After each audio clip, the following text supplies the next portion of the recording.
1975, acting in response to a public uproar about high oil prices, Congress enacted a program to regulate the fuel economy of new vehicles, known as the Corporate Average Fuel Economy Standards, or CAFE for short.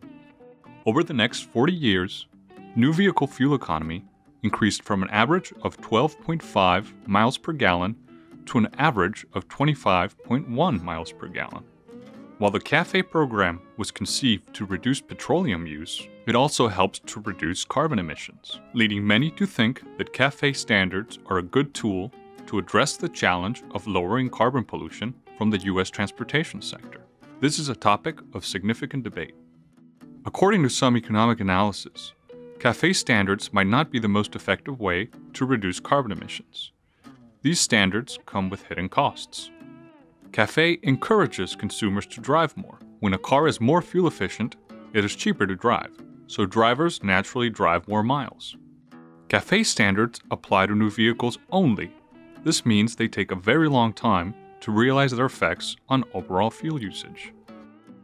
CAFE standards significantly increase the price of new vehicles, a hidden regulatory tax. This increase in prices, in turn, encourages drivers to hold on to older, generally more unsafe and dirtier vehicles.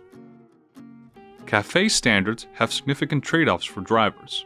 If automakers are forced to improve fuel economy, empirical evidence shows they will comply in part by foregoing improvements in other vehicle attributes. On the other hand, many economists and federal agencies argue that CAFE standards have net benefits to society. Even though new vehicles come with labels highlighting future fuel savings, these economists argue that drivers significantly undervalue future fuel savings from improved fuel economy. CAFE standards help myopic consumers by ensuring they are nevertheless purchasing more efficient vehicles. The case for CAFE standards hinges on the assumption that consumers significantly undervalue future fuel savings from better fuel economy. If this assumption is incorrect, CAFE standards are a very costly way for society to reduce carbon emissions. In the effort to reduce carbon emissions, should we look to CAFE as a regulatory option?